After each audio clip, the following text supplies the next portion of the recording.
Hey, what's up, everybody? This is Charles Sebastian, and welcome you guys to another episode of the DREAMERSPRO show. We cover everything from sports, hot topics, classic debates, entertainment, and we give you guys a fresh perspective on things and how we see them. So today we got a show for y'all. Let's get into it. So last night was a crazy game. If you told me that the San Antonio Spurs at the beginning of this series would be down 0-2 in the NBA Finals on their home floor, going to New York for Game 3, I would have said you're a damn liar. I would have said there is no way in this world that the Knicks would have won the first two games on the road. But folks, that is exactly what has happened. We are witnessing something I don't think anybody predicted. I know some people picked the Knicks to win. We know that. But I don't think anybody picked the Knicks to be up 2-0 going back to New York. No one picked that. And given the fact that these are the results, and last night the San Antonio Spurs lost, a lot of criticism is coming towards Victor Wembanayma. Justifiably. Why? Because coming into this series, he was the best player in the series. We were all getting ready to crown him the face of the NBA. So the way I'm looking at it is like this. Heavy is the head that wears the crown. If you have all of these expectations on you, then you should also be able, or the criticism that comes with it when you don't live up to the expectations, I think it's fair.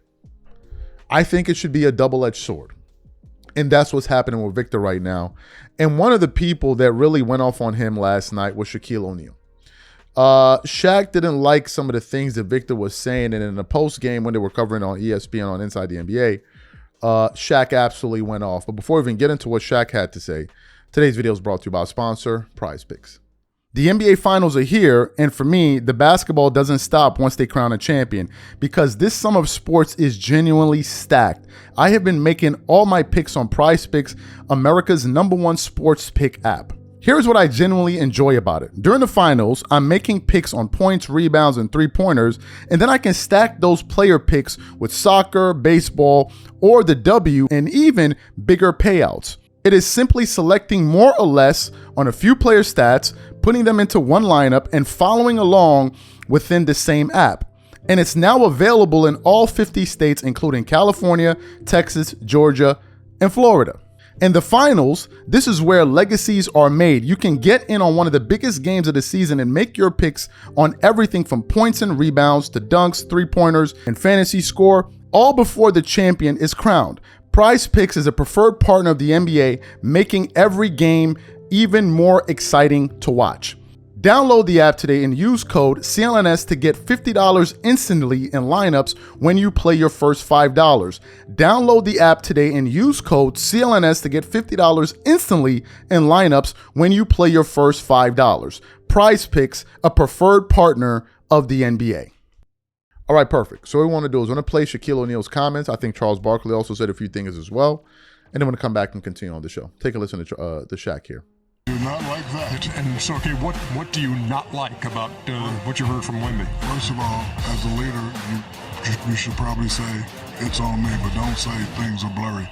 If I'm anybody on the New York Knicks, I'm coming at his head on Monday. I don't even know what it means, but it sounds like he's, like Chuck said, like he's flustered. And you can't be flustered at this. I know you're down 0-2, but listen, as that guy on that team, you just got to step up. Do you think he took ownership there? I think there he took some ownership. Yeah, but don't say, but don't say, things got blurry. Well, I think I don't want to hear that. I think the term when I don't know, I took it as this way when he said he's blurry, that he wasn't focused and he needed to be more focused. Okay, well, don't say that either. But he threw the ball away. He threw the ball away with 10 seconds to go. He should be more focused. You know what? My bad. Last two possessions I didn't play with. Don't say blurry and hell no. I'm gonna give him a pass a little bit. He was getting his ass kicked. He was flustered. Turned it around. He turned it around, so I'm gonna give him. I'm like, listen, man, we've all got our butt kicked. Anybody said they didn't get their butt kicked playing a sport, they're lying. But he's 22, first time in the finals. He's going to own our league or be in the conversation for the next 10, 15 years. But Cat has outplayed him. And I guarantee you, Ernie, he probably can't remember the last time he got outplayed. And Cat has got so much confidence right now. And it's not the fact that Cat's a better player. It's just a bad matchup for him, because one of the reasons Shea got frustrated, because Hartenstein's a heck of a player, but Victor got to stay back there and play like running lot, like a safety. There was nowhere for him to go. One of the reasons the Knicks are getting so many good looks, they got Victor spread out all over creation. Karl Anthony is just a great matchup. He's got his confidence fly high. And listen, Victor, he hung in there. He had boxing is my sport, other than football. Right. Football is my favorite sport. Boxing my second favorite sport. He got a standing 8 count. He got off the canvas and competed. He threw a few of his own. Yeah.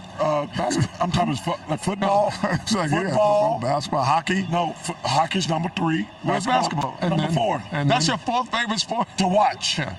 To watch. Don't you, Archer? And then luge. And then luge. Damn sports Luge is not a real thing, Ernie. So you heard his comments. Now, we watched the game. The Knicks just played fantastically well, man.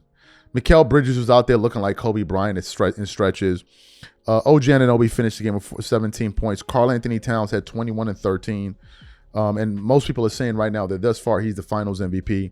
Mikal Bridges had 20, as I just mentioned, 6 and 6. Jalen Brunson had 20 points, 5 and 6.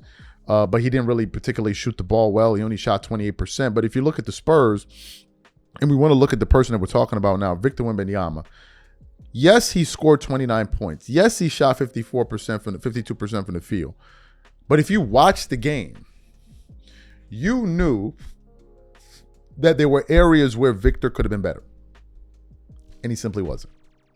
We knew that. And even on the last play, some people are now criticizing the Spurs. And I got to also call out the Spurs coaching staff. They're not putting Victor in the right spots to be advantageous. That's number one. Number two, I don't know why Victor isn't getting to the line as much and is attacking the basket as much. I want to put that into perspective. Victor attempted 6 threes, and he only got to the free throw line 8 times. 8 times. You're the biggest player on the floor, man. Victor should at least had 14, 15 free throws and put the Knicks in foul trouble. He didn't do that. So some of this is also on the Spurs coaching staff as well. They're not really drawing up the right schemes for Victor, because 29 points and 9 rebounds, and we're criticizing you. It means that Victor should have had 40 points in this game. He should have. And now the series is shifting over to New York City, and I said it in the live last night, and I'm gonna say it again. If the Spurs don't come out with urgency and try to punch the Knicks in the mouth first, and like the Knicks get up to an early lead, it's over. They're gonna get blown out of the building. Because I think it's going to be like an avalanche. It's going to fall on top of them with that electricity and that excitement.